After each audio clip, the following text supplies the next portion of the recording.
Hello, hello, hello. What a beautiful Saturday afternoon. I'm here live with you guys. I'm very excited. This week has been a particularly positive week. And I'll tell you why. Earlier in the week, I made a decision that's changed everything for me on a personal note. I am a very sporty, very active person. I'm a bit of a go getter, you might say. And during my time as a mother, I've kind of lost sight of me. I've spent so much time and energy having babies and bringing them up. And I'm starting to realize that in the 5 or 6 years that I've been a mother, I've really lost sight of who I am. I've lost sight of the things that I'm deeply passionate about outside of work. And so this week, it just dawned on me that I always put off finding myself again. So I decided this week, I'm going to go back to being sporty, active Anna. I'm going to go back to gymnastics. That's the first thing. That's the hardest thing because gymnastics is hard on your body.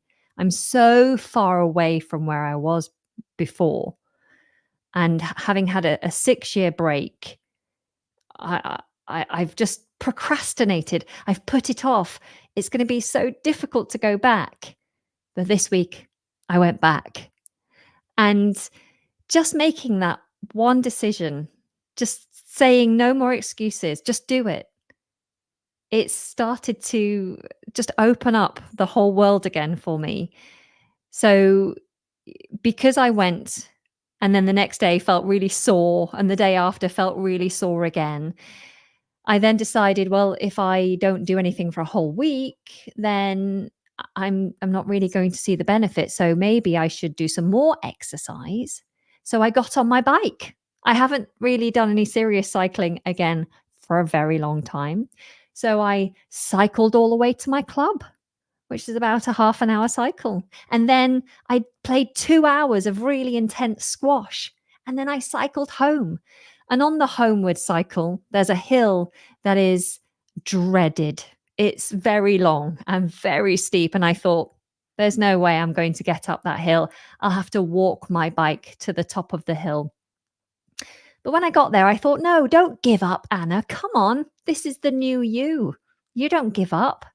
You're fighting to get back to your old self. So I kept going and kept going until I eventually got to the top of the hill. And I thought, wow, that was much easier than I thought it was going to be.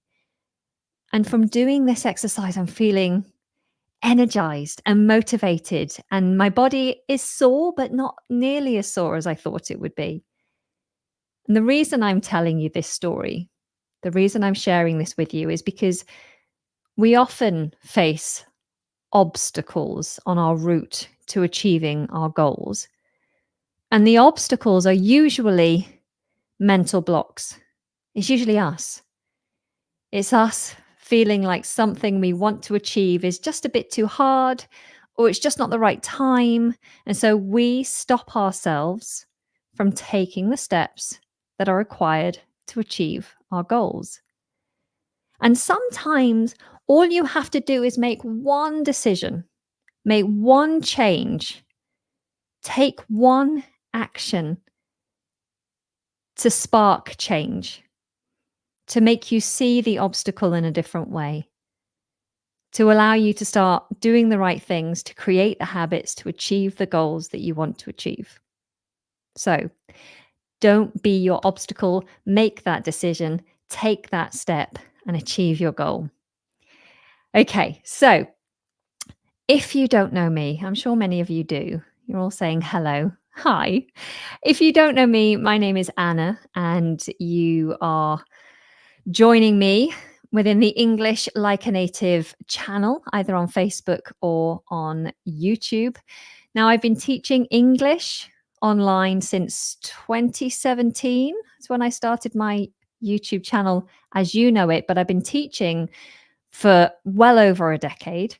And I'm just quite passionate about creating content that can help you to get rid of that language barrier, to get rid of that obstacle that is English, and to feel free and confident when you speak English. So that's my goal. That's my aim. And I do this by creating content on Facebook, on YouTube, on Instagram, TikTok occasionally, LinkedIn. And I also have a very popular podcast now, which has had over 1 million downloads, which is just incredible. And really enjoying making daily content on the podcast.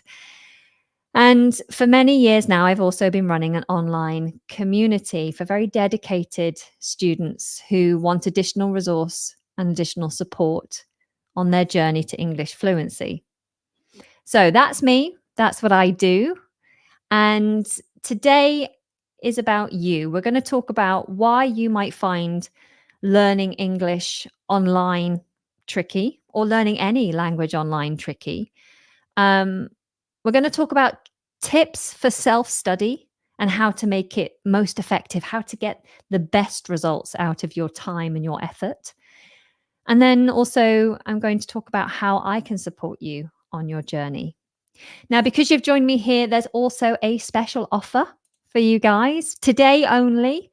If you would like to become a member of my community that I briefly mentioned, then you can today with a 10% discount. All you have to do is go over to the website, englishlikeanative.co.uk, and use the coupon code +10 when you're in the checkout for the club. So you've got 2 tiers, 2 options of membership, a standard option and a plus option. I'll explain in more detail about this a little later. But this discount will be added to your membership for up to 6 months if you choose to sign up today. Just remember to use the coupon code. Okay, so I'm really thrilled to share with you some key strategies to make your English learning journey more effective and more enjoyable, because we all just want to enjoy ourselves, right? No one enjoys learning under duress, but sometimes we need English for work. We need English to move to a different country, maybe. And sometimes it feels like a chore. You really need it, but that doesn't mean it can't be fun. It can still be fun and enjoyable. So I'm going to start off with something a little quick and easy and fun, a way to make sure that you're engaged. And so I want you to do some typing and chit chat with me. I'm going to leave this on and then put the comments back on so I can see them. Okay, fantastic. So I'm going to share something with you. If I can put all this on. So I want to first make sure that you're awake and that you're going to interact with me. So if you are awake and you're interactive and you're ready for an interactive experience, then I want you to write, "Oh yeah," in the comments.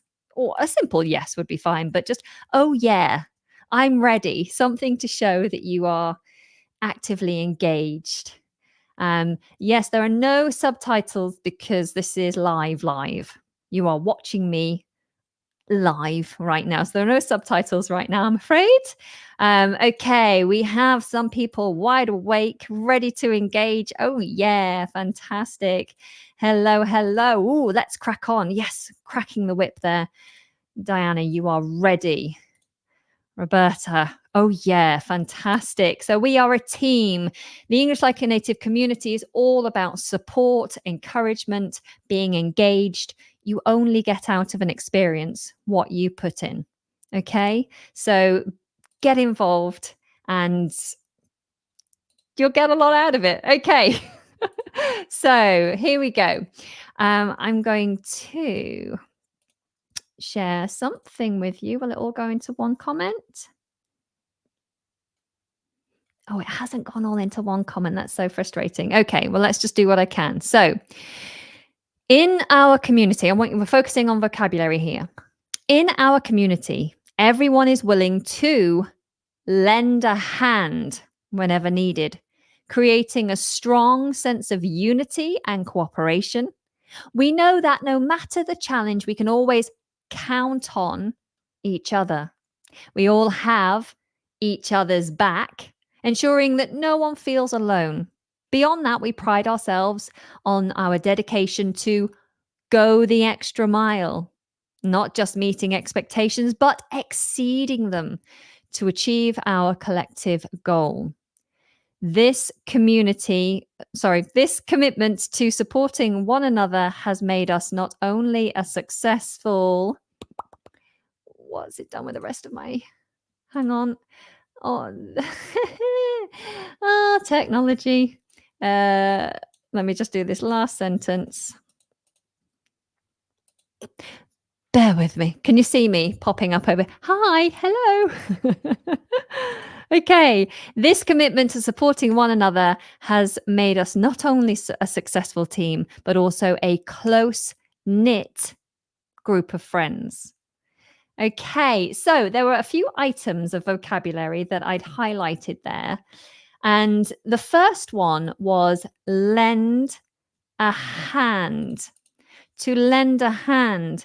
So I want you to try to write a sentence that's personal to you that uses the phrase lend a hand. To lend a hand. So those of you who said, oh, yeah, I'm engaged, I'm ready, this is your time to prove to me that you are active and engaged. Write a sentence using lend a hand. But question, what does lend a hand mean? Can anyone help with this one? What does lend a hand mean? Let's have a look once again at the context. So it was the first sentence in which I used this phrase. So I want you to be thinking of your own sentence. It's here we go. In our community, everyone is willing to lend a hand whenever needed, creating a strong sense of unity and cooperation. Good example here. Can you lend a hand to wash up the dishes, please? So here, I'd probably change this slightly and say, can you lend a hand with the dishes? Or you might say, I'm cleaning up the kitchen. Can you lend a hand? Roberta, you said, I was very busy yesterday, but my husband lent me a hand and I got everything done in good time for a nice night out. You could just say lent a hand. My husband lent a hand. So it just means helped or to help. Okay, so to lend a hand is to help. Can you lend me a hand? Or can you lend a hand is can you help? He lent me a hand. He helped. We all like to lend a hand to people in need. And actually, when you do lend a hand to someone, it can actually create a strong bond between you, can't it? So I have a mum friend, someone that I made friends with just because we're mums. And then one day, I was struggling really badly to help my partner with putting up some insulation on our roof. So it was the ceiling, not the roof, sorry, the ceiling, the underneath part of the roof. We were putting up these huge plasterboards, these like plasterboards with insulation on the other side. They were really heavy, huge boards, as big as me. And I had to hold the board up above my head while my partner with the drill drilled them into place. Now, if I had dropped the board because it's made of plaster, it would have broken. And these boards cost a fortune. I also was not just doing this, it had to be on the ceiling. So I was balancing on a ladder doing this. Had I lost my balance, I would have not only broken the plasterboard, I could have broken my neck or a leg or a hip, you know? So I was desperate for help. So I texted a few friends and one of my mum friends said, hey, my husband and I, we can come over and lend a hand. And so they came over and we got the boards up in no time. Her husband was very strong. He was able to hold it very easily, making me look quite weak and pathetic. And our relationship, because of that, actually became stronger. So lending a hand means to help. Let me see. Have you guys given any more examples? Yes. So I lent a hand to my colleague last month in preparing the closing reports. Fantastic. Can you lend me a hand? Can you lend, not land? Make sure it's an E, not an A. Can you lend me a hand with my homework, please? Very good. Lend a hand for supporting second language learners is most kindest manner of you. Okay, so lend a hand for supporting. So I would change this. This doesn't quite make sense. I get the gist of what you mean here, but let's make it work. You could say it's most kind of you to lend a hand to second language learners. It's most kind of you, which sounds quite formal. Most kind. It's most kind. You would most often hear people say it's very kind of you. It's very kind of you. It's very kind of you to lend a hand in order to support second language learners. Fantastic. Any other examples? I'm sorry if I've missed any examples. There's lots of comments coming through. Oh, Monica, very nice. Very sweet. Hi, Anna. I loved your today's podcast. Okay, so don't use your and today's. So it's your podcast or today's podcast. You can't use both together. So I loved your podcast. You could say, I loved your podcast today, or today I really enjoyed or loved your podcast. Today I loved your podcast. I'm slowly getting back to regular English studying after so many health problems. I've been doing business English. And I'm really enjoying it. I truly recommend this course and the community, which is like another family. Thank you, Monica. I really appreciate you sharing that, because I feel the same way. I feel like the community it's a support network. That's what it's meant to be. It's a support network. We're there for each other. We have, here we go. Sorry. We have people that we can count on. It's nice to have people to count on. So this is our second phrase, to count on someone. And this is how I used it in the example text. We know that no matter the challenge, we can always count on each other. We can always count on each other. What's this mean? To be able to count on someone? And can you use it in a sentence? Does anybody want to share their ideas of what count on means? This is a phrasal verb. To expect someone, as in, so that's not the answer. If you're expecting someone, you mean like you're waiting for them to arrive. I can't think of a phrasal verb for that. Yes, Roberta, absolutely spot on. To rely on someone. If you can rely on them, then you can count on them. Okay. So if someone is reliable, if they do what they say they're going to do, or if there's someone who is likely to support you. For example, most of us can count on the support of our best friends.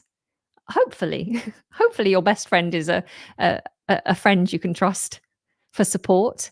Most of us should be able to count on our family. Not always, unfortunately, but we should at least be able to count on our partners and our parents, people that we're most close to. They are people we can trust, and it's nice to have someone like that. Okay. So to be able to count on someone, can you give me a sentence? Who do you count on? Now, I count on my partner to oh gosh, lots of things running through my mind. I count on my partner to help me with the childcare. If I didn't have my partner helping with childcare, then I wouldn't be as active online teaching English as I currently am. I count on him. I rely on him, and I can count on him. I can rely on him because he is a reliable person, and he supports me and he supports what we do. Um, we count on our parents when we are teenagers. Very good. Oh, that one. I count on my friend. Fantastic. You can count on me. This is a great phrase, Lemo. Thank you for sharing this. So, if someone says, I'm throwing a surprise party for a mutual friend, and I really want to make sure it's extra special. So it would be great if you could come and be there on time, so that when she arrives, we can all say surprise. And if you are wanting to reassure me that you're reliable and you'll be there, then you'd use the phrase, you can count on me. It's just saying, you can trust that I will do that. I'm reliable. Don't worry. Okay. So it's a great phrase. You can count on me. Okay. So another phrase that appeared in that those two sentences that I shared last is to have someone's back. We have each other's back. I've written here. We have each other's back. To have someone's back.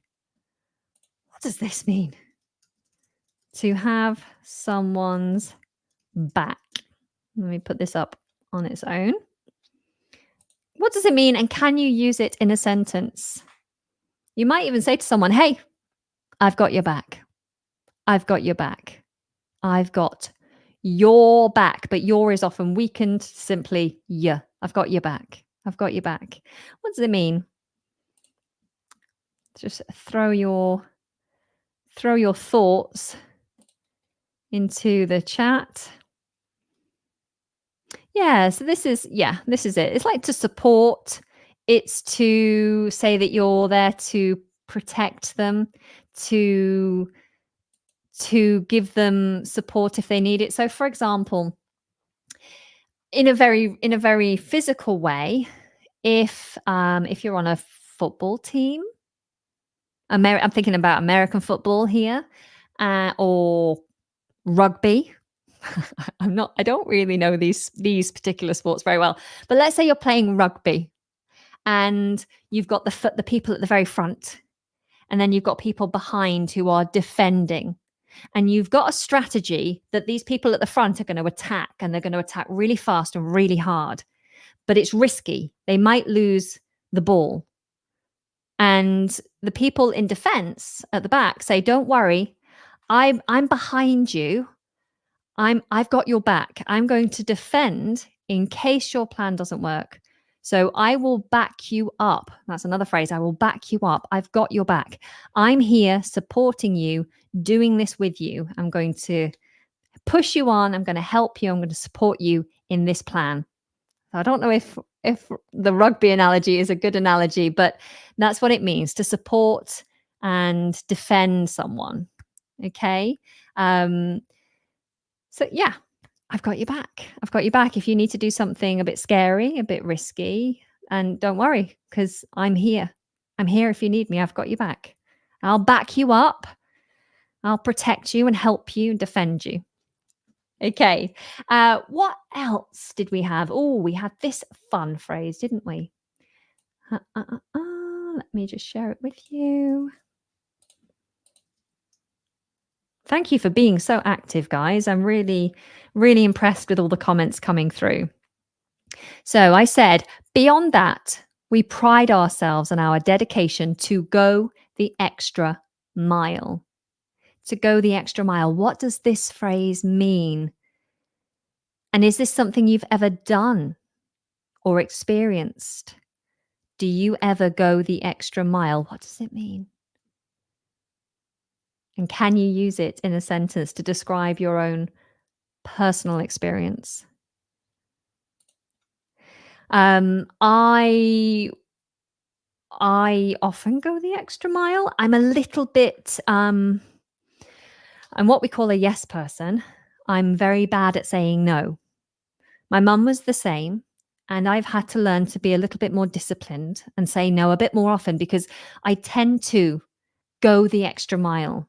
I I go above and beyond. There's another phrase, above and beyond. I do more than is expected. Monica, fantastic. To make more effort than is expected of you. That's what this means.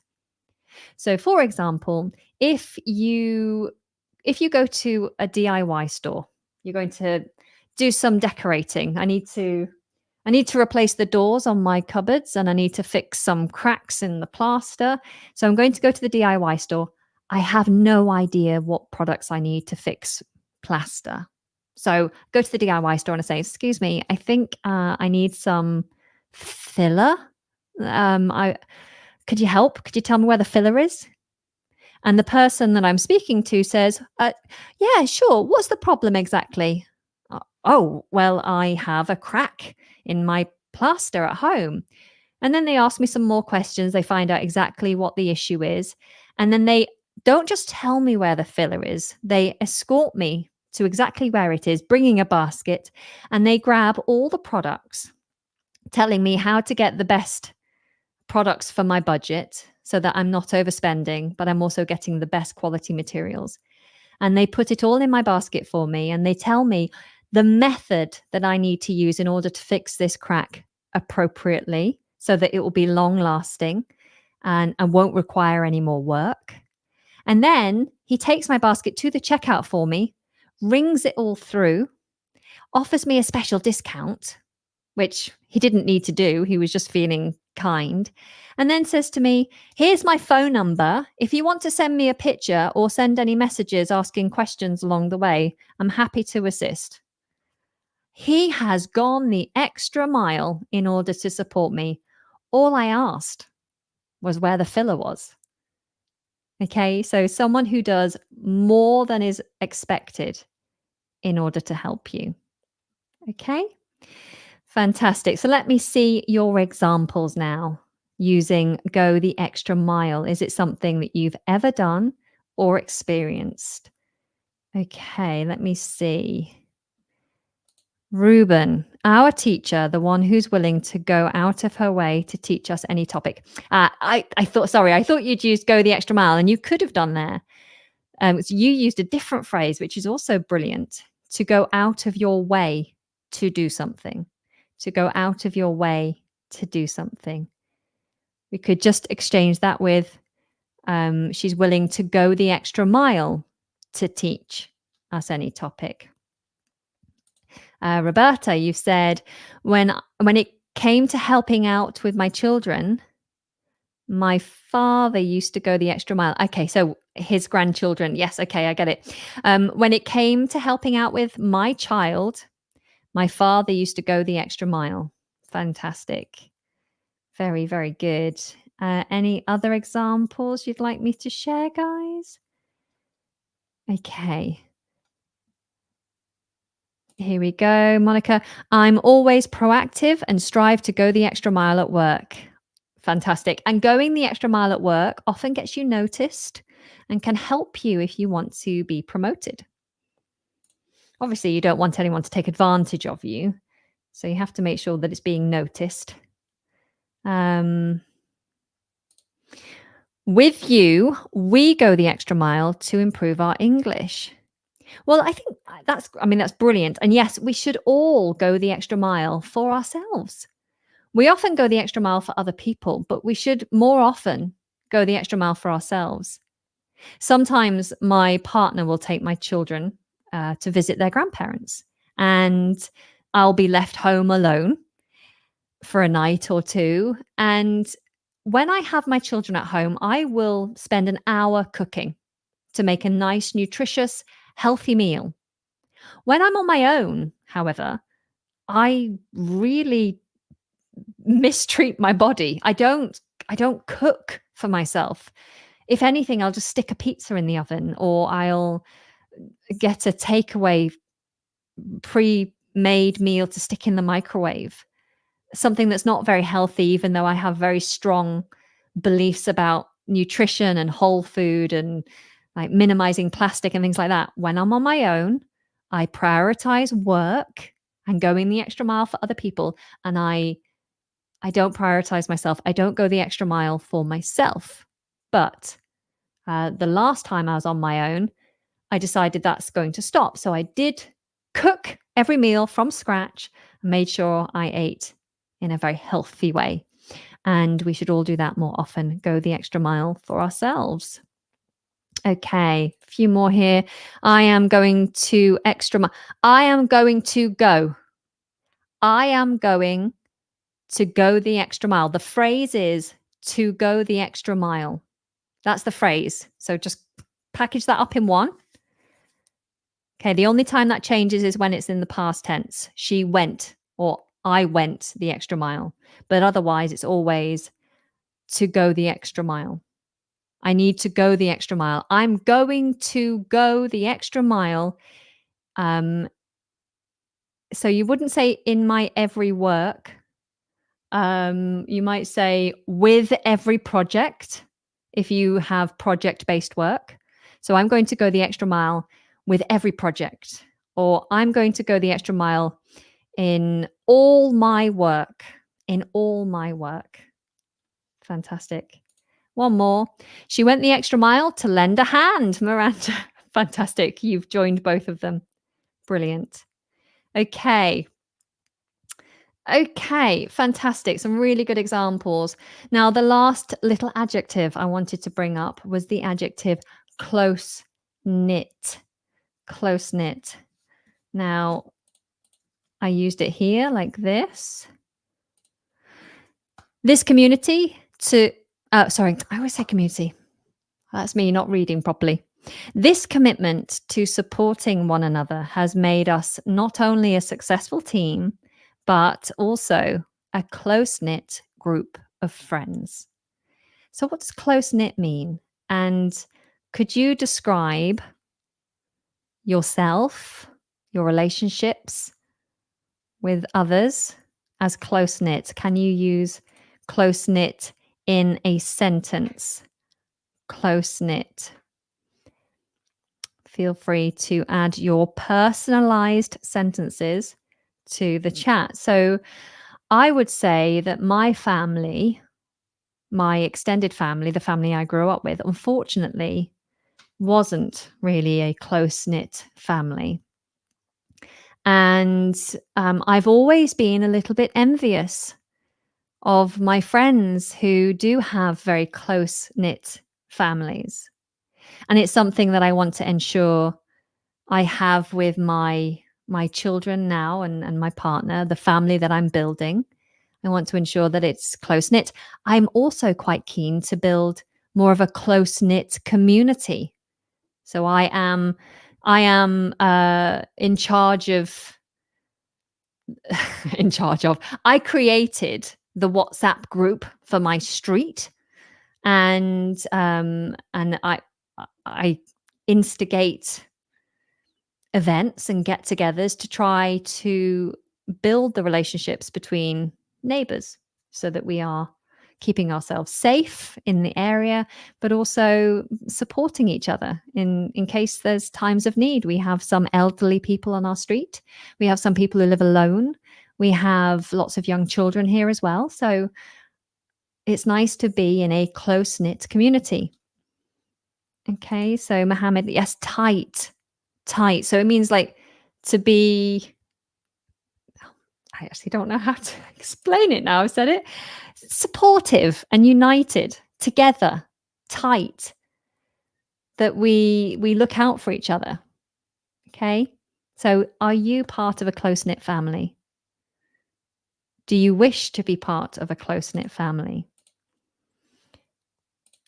Supporting family makes me a close-knit with them. So you don't say close-knit because close-knit is not a noun, it's an adjective. So supporting my family helps to make it close-knit. You could say supporting my family helps make it close-knit. It does feel a bit awkward, but that's along the right lines. Okay? Or my family is close-knit because I work hard to support the members of my family. Ram, I have So now you use a because you're talking about a family. A family. I have a close knit family. They always support me. Fantastic. Great. Okay. So, what are we doing here? What is this? Why am I doing this exercise? Well, I'm giving you some value, teaching you some useful phrases. We had lend a hand, uh, count on. What else did we have? We had go the extra mile, to have someone's back, and close knit. But what I'm trying to show you is it's one thing learning, hearing, using flashcards to see vocabulary. But in order to remember it, you have to make it meaningful. And by making it meaningful, it's going to stay in your mind. It's going to become part of your active, and if not, your passive vocabulary. The problem is we often don't make that connection between what we're learning and us. We don't make it personal. So when I was asking you to give me a sentence to tell me about who you can count on, who has your back, tell me about a time when you or someone has gone the extra mile. What I'm asking you to do is make a connection with that vocabulary, make it personal. And this is how you can best onboard lessons that you're learning. Make it personal. Don't just write random sentences when you can write personal sentences. Draw from your own experience. Own these words that you're learning. Own these phrases. Make them your own. Connect them to something that you already have stored in your mind. And that will suck the vocabulary in. It will suck the lessons in and help you to progress faster than when you're learning in a disconnected way. Okay. All right. So, why can learning online be so hard?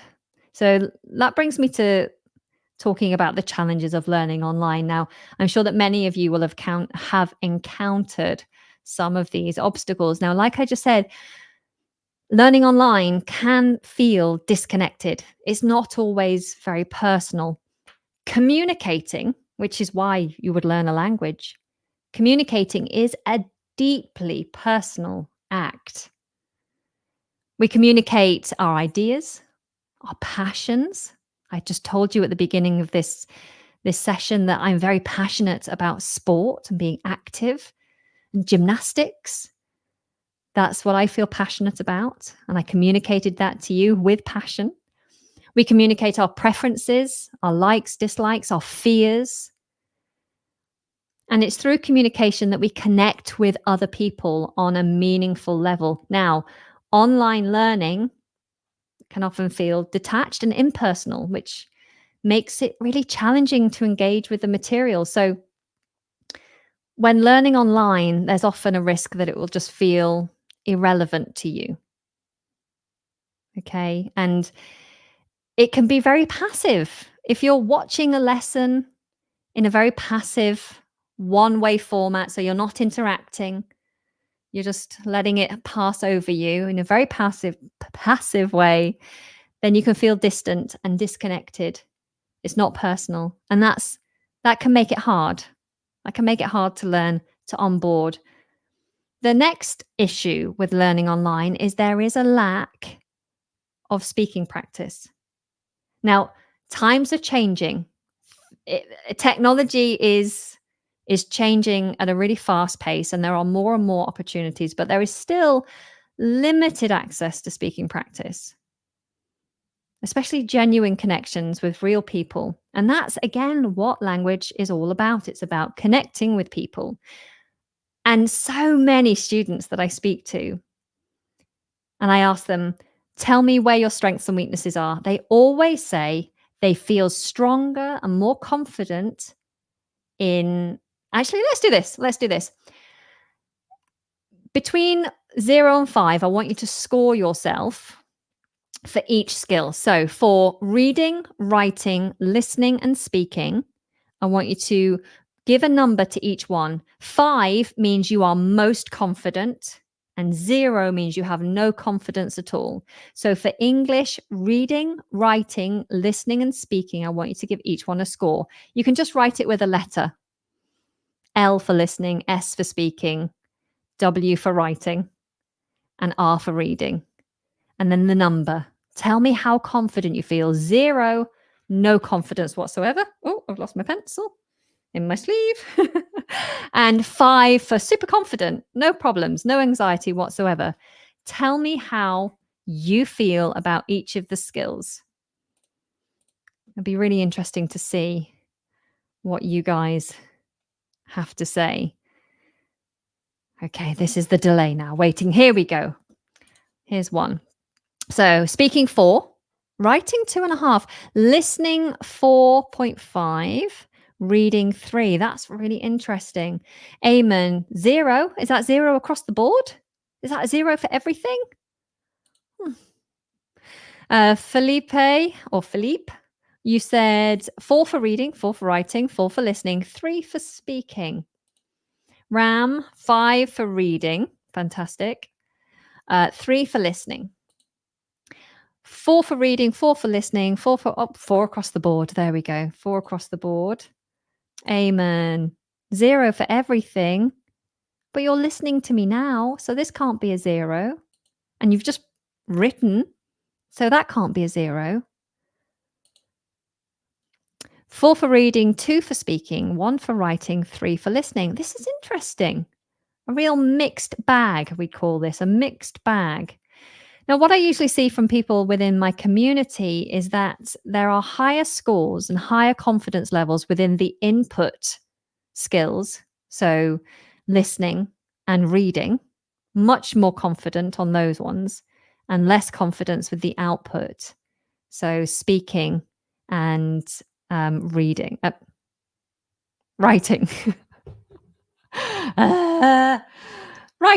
Writing and speaking.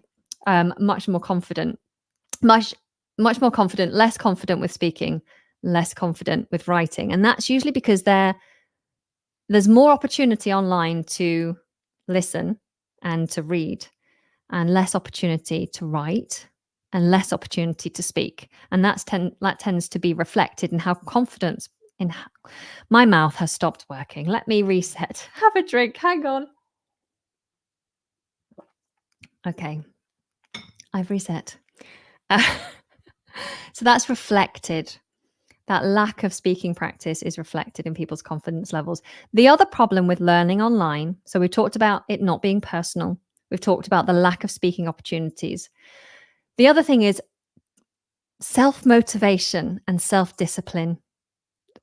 This is something that I know all too well. I struggle with discipline and motivation, especially as someone who works as a self-employed work from home person. I am my own boss. I work in my home office. It's very hard to stay motivated. It's hard to stay disciplined. Sometimes in a way that you wouldn't think. I find it hard to stop working. I work at the weekends. I work late into the night. Sometimes I'm working when I've still got my pajamas on and I'm just eating my breakfast. I start working. I don't put in place boundaries.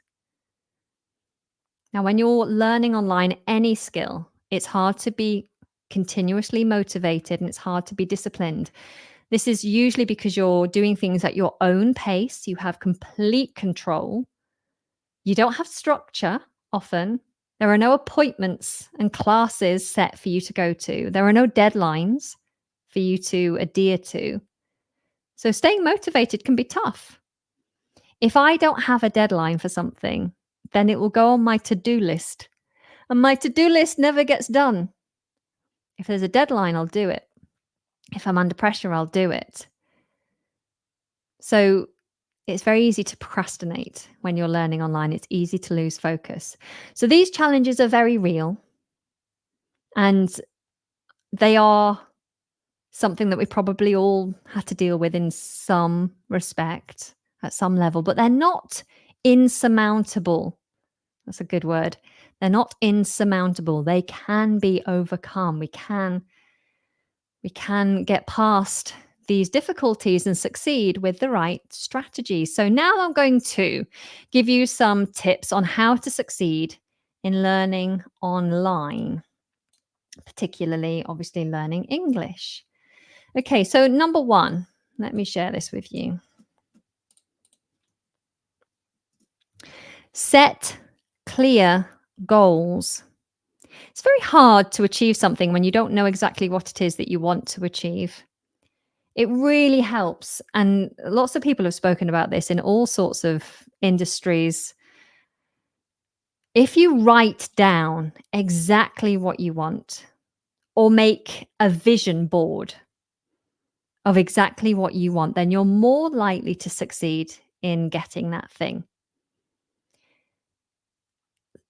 I think, I don't know, a couple of years ago, if someone asked me what I wanted in terms of my business, my work, my answer was just a general, just want to be successful. I want to be happy. And then I was challenged on that. And they said, what does that mean? Does it mean that you want 1,000,000 followers on YouTube? And I was like, well, no, not really. It doesn't mean that, because that doesn't mean, it's lovely to have 1,000,000 followers on YouTube, but it doesn't mean anything. What I mean is that I want to make content that really makes a difference to people. I want to I want to change lives. I want to work reasonable hours and still be able to pay the bills. I want to feel proud of the work that I'm putting out there. And so when I really started to pull apart my general response of I want to be successful, I want to be happy, it actually helped me to feel much clearer about what I wanted. And from there, I was able to decide how to get there. So the idea of working normal hours and the idea of making content that genuinely helped people. So rather than being focused on numbers like subscriber counts and view counts, being focused on meaningful content that made a difference, but also being able to run a business that allowed me to have a normal life. That helped me to then make a plan. So if your goal is to be fluent in English to a point where you can get that promotion or move to an English speaking country, then you have to sit and think, well, where are my weaknesses? How am I not there already? Well, I feel a 3 for speaking. So I need more speaking practice. So it's not just a case of saying, I want to be fluent in English. You need to really be clear about what your goals are. I want to be able to confidently walk into a room in front of a group of professionals and articulate my ideas for upcoming projects with confidence in a way where they don't ask me to repeat myself. When I'm down at the cafe with a group of friends, I want to be able to laugh at their jokes. I want to be able to feel included in the group. I want to express my ideas in a free way without having to simplify the language in order to get my point across. Decide what your goals are. So set your goals. And then when you are clear about your goals, you can create a schedule. Now, I I used to be a huge lover of lists. I used to love writing things down, being organized, making plans. And then I kind of fell off the rails with that a little bit. I lost my way. I stopped making lists. I felt like I was so overwhelmed with things that making lists was just another way to procrastinate. But now I've come back to being organized, making schedules. And I think when it comes to learning a skill and doing it in a very effective way, having a schedule really works, which is why I help my fluency students to create a study schedule. A study schedule doesn't have to be hard and fast. It can be flexible. But if you don't decide exactly when it is you're going to work towards your goals, when are you going to do it? It's like me with gymnastics. I'll say, "Well, when I'm ready, at some point, I'll soon." I've been saying that for years. I'll come back soon. I'll come back soon. So now what I've done is I've booked 4 weeks in advance all the sessions I intend to go to. So I've made my schedule. Okay, and you should make yours. Now, regularity is important. So even if it's a small amount every day, you should try and find in your timetable reasonable places where you could study. And that might be a case of listening to a podcast while you're commuting to work. 15 minutes, 20 minutes, half an hour. And then maybe you're a morning person and you can get up earlier and you might decide to put half an hour aside in the morning, only on a few days of the week. Maybe at the weekend, you can do a 2-hour marathon. Not an actual running marathon, I mean a study marathon. So decide what your schedule is and what works for you.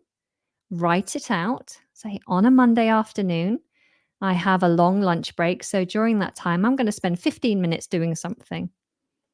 And then decide based on your confidence levels in all those areas, decide what you're going to do.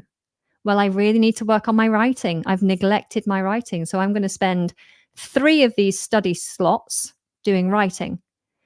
During my study marathon at the weekend, I'm going to make sure I get some speaking practice because I really need some speaking practice. So plan it out, okay? And then you have to try and stick to it as much as you can. It doesn't have to be like rigid, but try and do a little at least every day. And that's my next tip. So try and engage with the language daily. Even if it's just 10 minutes, even if it's just reading the first few paragraphs of an article or listening to a conversation in English, if it's writing your shopping list in English or singing a song, everyone feels uplifted when they sing a song. Find some music that's in English language and music that you love. Learn the lyrics, like download them, learn the lyrics, and then sing. Sorry. And then sing along when no one's listening. Sing as loud as you can in the shower. And that could be your English for the day, but make sure you're doing it daily. I think we should all just do daily shower singing. I think that should just be a thing, whether it's Mariah Carey, Queen, Ed Sheeran, whatever you're into. Belt it out in the shower in English every day. In fact, you can even record yourself, not video. I don't want videos of you in the shower, but you could do an audio. You could record an audio of you singing your best shower song in your best shower voice and send it to me, and I'll put it on my podcast. Or maybe not. Maybe you just want to share it with me and keep yourself accountable. Okay. So the other tip, which I touched on, is regular speaking practice. This is the main thing. It's very rare that someone needs to learn English just to use it in written form. It's majority spoken. So if you are neglecting your speaking practice, then it's going to take a long time for you to get to where you want to be. That idea of being free, fluent. You need to practice more. I know it's scary. I know it can be hard, but you need to do it. You just need to find people. And do you know, so many people obsess about speaking with native speakers. You do not need to practice with native speakers. There are benefits, of course. A native speaker can help you, can pick up pronunciation slips or grammar slips, or if you've used a phrase or word in the wrong place, they can help if they are able to. Not all natives can do that. Not all natives want to do that, but they can help you with that. But there are also lots of other English language learners or English teachers where English is their second language who are amazing too. Within my community, I'm always just so proud to see my students helping other students. So if someone messages on our Telegram group, "Oh, I'm really struggling to understand this. Can someone help me?"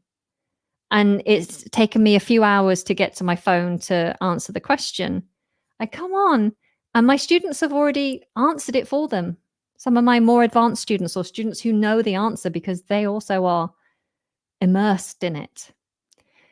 What you need to practice is the recall. So, working with a native speaker, a confident, advanced, fluent speaker is useful, but it's also useful working with anyone at whatever level they're at, because you need the practice of having unpracticed, unprepared recall. Someone throws something at you. Could you tell me this? Do you have any pets? Suddenly a question. You have to instantly try and recall the vocabulary to talk about pets. And then if your partner, your speaking partner, is not at a high level, maybe you're at a higher level than them, and they don't understand a word that you've used, in order to communicate, you have to then find a new way of explaining it, which is really useful. So I'm dyslexic and I've struggled with words. And I'm quite a confident person, but I've struggled in the past to improvise. These live sessions used to terrify me. The idea of speaking without a script, terrifying. If you'd have asked me in my 20s to come and do this, I'd say, no way, absolutely not. I cannot possibly speak at length. It's been nearly an hour without a script. That's terrifying. Okay. But having the practice of speaking around something, I'm sorry, I don't understand what you mean with the phrase barking up the wrong tree. Can you explain that to me? Then you suddenly have to find a new way to communicate the same idea. And that's golden. That kind of practice. So, practicing speaking with people at any level is really useful. So, don't get hung up on having to be with an advanced speaker or having to be with a native speaker. You will pay a fortune to have speaking practice with native speakers. In most cases, you'll pay a lot of money. There are many more opportunities for you to speak with the millions of other English speakers around the world. You just have to be open to it. Don't close off to just speaking with native speakers. Okay, so the other thing that I wanted to bring up, I said that my students often ask questions in the Telegram group. So the other tip is to make sure you seek feedback. Don't be shy about asking questions. Learning online can be a very passive experience. If you have doubts about something, then you just continue to have doubts. But you could take a step to try and seek feedback or seek interaction in order to clear your doubts. So don't feel embarrassed. A lot of people who are at a certain level feel embarrassed about not understanding things. And so, especially if you're in a work environment that's English speaking, you might just stay quiet because you don't want to look bad, whatever that means. You don't want people to think bad of you if you say, I'm sorry, I don't understand. Seek feedback. Seek feedback. Make sure that you're finding the resolutions to your doubts. Okay, so the last tip is to connect your learning to personal experiences. So that's what we did at the very top. We learned some vocabulary. Can you remember any of it? Top marks if you can write all the phrases in the comments that we looked at. What did we have? Did we have 4 or 5? Let me check. I think we had 5. We had 5. Yeah, we had 5. If you can get all 5, then you get a golden star. I'm just going to write it down for myself so I remember. What vocabulary did we use at the beginning? Yeah, there's one come through. You have to make it personal. The more personal you can make your learning, the more you're going to remember it. And it's much better to spend 15 minutes making your learning personal and then remembering that lesson for the rest of your life than spending hours and hours with passive content, not meaningful in any way. You spent all those hours doing it and then it's all gone after a few weeks. Okay. Um, mm, mm, mm, mm, mm. Okay, so I know there's sports going on. People are watching sports. Sorry to have done this at such a bad time. Okay, so yes, Roberta, count on, go the extra mile, to have someone's back and close knit, and lend a hand was the other one, wasn't it? Okay, so those tips once more. Have clear goals. So get set in your mind exactly what you want to achieve. Create a schedule. So actually hold yourself accountable. Set reminders, alarms to do your daily practice. Do engage with the language daily. Try to practice speaking regularly. Try to seek feedback and connect your learning to a personal experience. Make it meaningful to you. Okay. So, how can I support you in your journey? Well, I told you at the beginning of all the social media platforms where you can find the content that I've been making over the 7, 8 years that I've been making content for English like a native. You've got YouTube, Instagram, podcast, and that's all available to you for free to enjoy as much as you like. And you can get a lot out of that. But I also have my community. Now, the Elan community is a platinum award winning community. What does that mean? We were awarded platinum status because our community is one of the most engaged. From the host who hosts our community, who hosts thousands of communities, all different types of communities around the world, Elan, the English Like a Native community, is one of the most engaged. We're in the top few percent of communities for having very engaged members. And that's what you want from a community. You don't want to turn up to a community and there's nothing going on and you say hello and no one responds. That's not a very close-knit community. You want a community that's engaged. And within our community, you are never alone. You're learning with like-minded people. There are interactive live classes, so you can join sessions that are specifically designed for upper intermediate to advanced learners and interact with the teachers, get feedback. You can join live speaking classes. So there's many classes. I'm going to show you, if you will let me, I'm going to show you inside the community if you'd like a little sneak peek. You can join in with the engaged group chat on Telegram. There's also a chat room within the community as well if you don't like Telegram, but Telegram's cool. I think it's okay. And there's also tons and tons of additional resources, reading, listening materials, and lots of writing opportunities as well. So if it's okay with you, I'm going to show you around. Okay. Okay. All right. Let me show you in. Let me just get my screen up here. And okay. So here is my community. So this is what you find when you come into the community as a member. So this is a platform that looks quite similar to like a Facebook. You have a feed. Your feed shows you all the most recent posts. You have a little box at the side that talks about upcoming events. And then you have your navigation down the left side here. So in here, you can come and see what live events are happening. And so here is a schedule. Now I'm actually going to show you a clearer schedule. Hang on, so here's a schedule of all the live events that are happening within the club at the moment.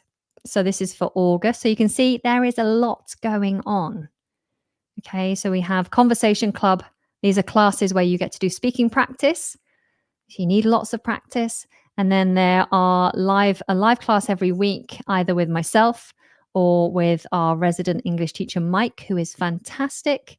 And then I often do an office hours or a drop-in session. If you have any specific things you want to talk about or you want help with, that's a session for you to jump in and do that. Okay, so we have our events. We also have our courses within here. Now, if you decide to be a Conversation Club member plus, if you go for the higher tier membership, you get access to not only those live events, but you also get access to a suite of courses. So you get 6 courses as part of the Plus membership.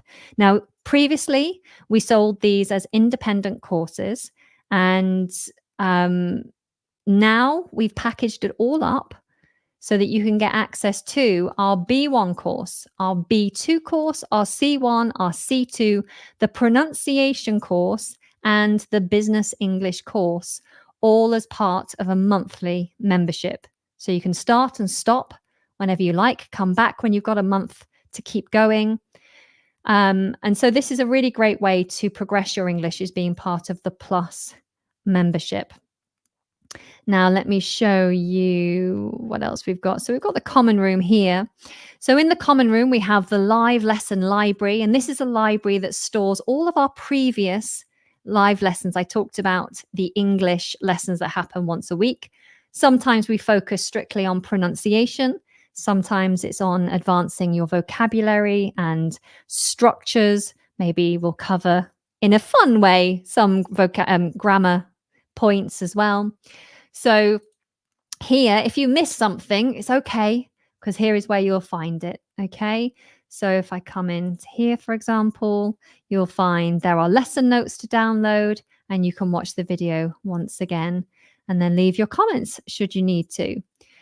Now, with Mike's classes, the classes that happen on a Monday, there is also homework that's set. So this is an opportunity for you to push yourself to get involved with the writing task. So you can watch the lesson again, you can download the lesson notes, and you can do the writing task. And many people get involved and put their writing work in here. We're a very engaged community.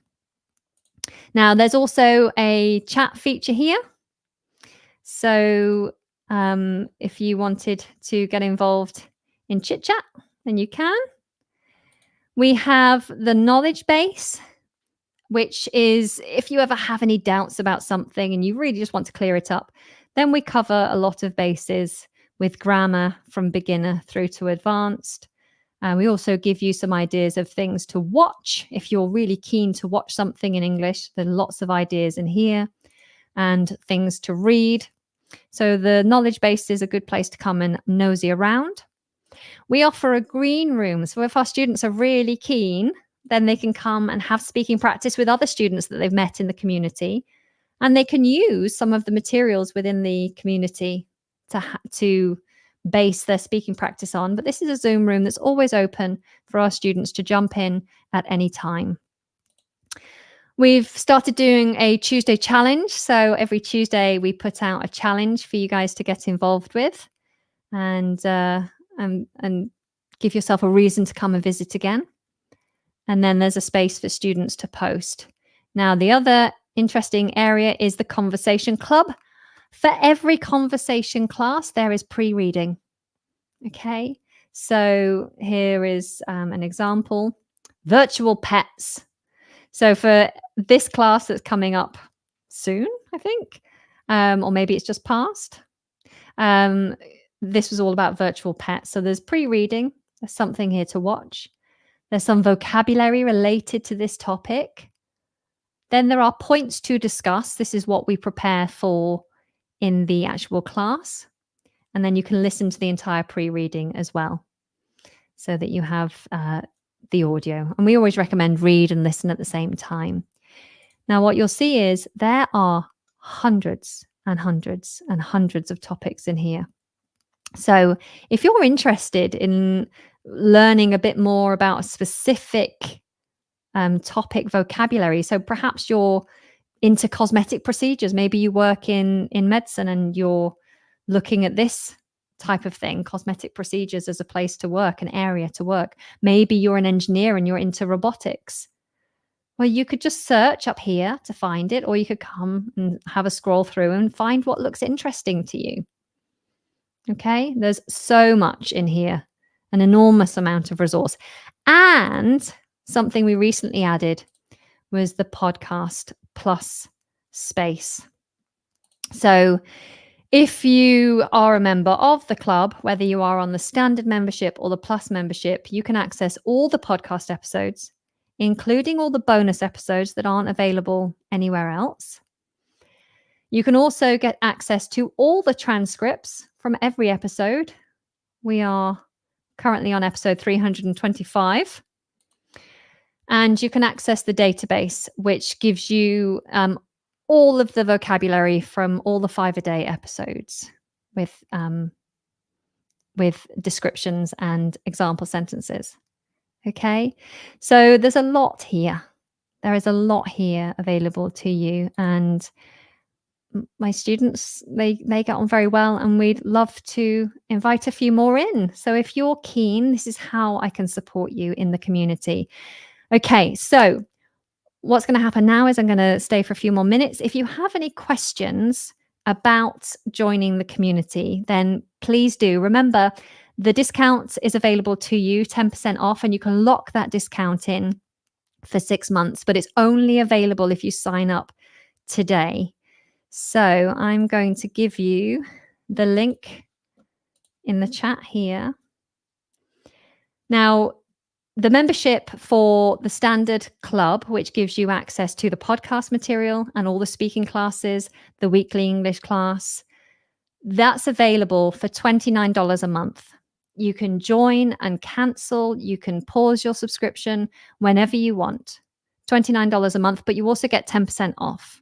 So I think it makes it like $26 something.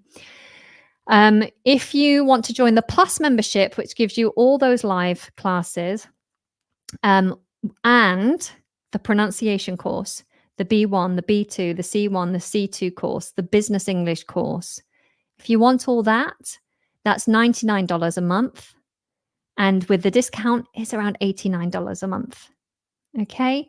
So if this is an avenue you're looking to go down, if you really need to take your English to the next level and you're feeling frustrated and stuck using general online resources like YouTube, then this is an option for you. This is a way to take a step forward with guidance, with support, with reasons to feel motivated, with scheduled events to make sure you turn up and get involved. And people have become genuine friends within this community. We have two legacy members who are the best of friends. They found out they lived in the same country and they spend so much time together. It's just, they meet in real life and it's fantastic. So it would be lovely for you to come and join if you can. If you can't, and I know it's not for everybody, you still have thousands of lessons available for free using the podcast, YouTube, Instagram. Okay, and I will continue. I know I haven't made as much content on YouTube or on Instagram recently, but I will continue to get through my workload in order to create more content for you. Okay, so this is just an option for those people who are in a position to do it and really need to take their English to the next level. Lots of our students come to us having lived in the UK for years, but still feel completely isolated, like they're stuck, they've plateaued. They're in the English-speaking country, but they aren't making any progress. And they felt isolated for ages, for years. And so they come to Elan, and often we unlock them. Just this week, I think yesterday on Telegram, one of our ladies who's lived in Scotland for a very long time shared the news that she'd passed a big exam, and she's super excited. This is an exam in an English-speaking educational setting for a qualification for her work. So she's done it all in English, and she's finally felt confident to take the exam, and she's passed with flying colours. Okay. All right. So no questions coming through. That's okay. If you're watching the recording, then feel free to leave your questions in the comments, and I will answer when I can. Don't forget, if you are joining today, then please use the coupon code +10 in the checkout. And I'll give you a few more minutes for any questions whatsoever. What do you want to ask me? Okay. What's the difference between sweet and candy? So sweets is British English. You might get jelly sweets, like jelly beans or gummy bears or hard boiled sweets. Candy is American. We do sometimes use it here. I think children hear the word candy on a lot of American cartoons. So, like, my son occasionally says candy. I say it's sweets. So yeah, they are the same thing, but one's more American. Okay, any other questions, guys? I hope today has provided some useful tips, at least some vocabulary. Okay, nothing coming through. All right, then. I will call that a day and go and record some more podcast episodes. So thank you so much for joining me. I do appreciate it. And I hope to see you one day in the Elan community. If not, take care and goodbye, everyone.